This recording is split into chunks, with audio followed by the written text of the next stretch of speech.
I think I found one. A high quality, balanced sounding IEM in a reasonable budget. It's called the CCA Phoenix. I think it launched about 2 months ago. This seemed like a fantastic deal for the price, so I thought we should take a look. The box seems really well designed with this opening mechanism. It doesn't feel like I'm unboxing a budget IEM. We get a brightly colored Phoenix illustration card, and there's the IEM itself. These feel dense and like super high quality with this stainless metal finish. Apparently it's a resin shell with a metal plate on it and not a complete metal body. Hey, could have fooled me. As long as it feels good, I don't mind it. Hey, pause. And in this carrying pouch, we have the cable and extra ear tips as usual. I have the Type-C version here and the cable is seriously good quality. Very few brands in this budget have a cable this good. When I say few, I mean like Moondrop and maybe Tangzhou, but this is definitely among the top 5 best cables in this price. This thing also comes in a purple and dark grey color apparently. I think this silver one looks the best. It's quite comfortable to wear, it feels very snug and tight in a good way.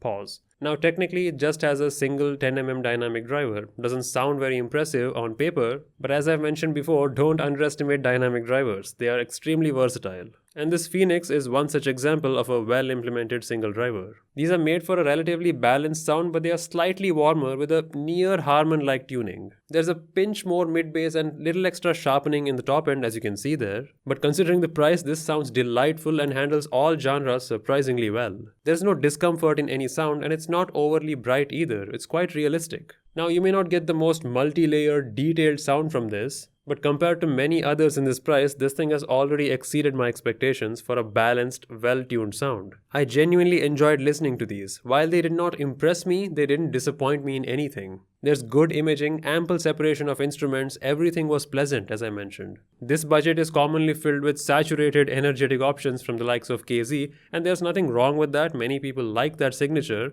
but if you are one of those who wanted a balanced sound without too much treble or bass, well, this is one of the few you can get. I would actually put this above some other, relatively safe options like the Salnote Zero 2. Or actually no, the Salnote Zero, the first one. And quality-wise, these are much better than any budget IEM I've used, except for a few like the Moondrop Chew 2. And speaking of the Chew 2, even though this is a Type-C version, this did not disappoint me like the Chew 2 DSP did. I didn't like that version very much at all, but these are nice. This was a nice plug-and-play experience, I didn't have to do anything else. This gave me a pleasant audio output even at medium volumes. Well, I don't have anything else to add. This is pretty much the best option you can go for if you want a high-quality, well-built, balanced-sounding IEM in this price. The CCA Phoenix. It's a rare breed as I mentioned. I'll link this one in the description. And this is one of the few times where I can comfortably recommend the Type-C version, which I normally don't. This one will not disappoint you.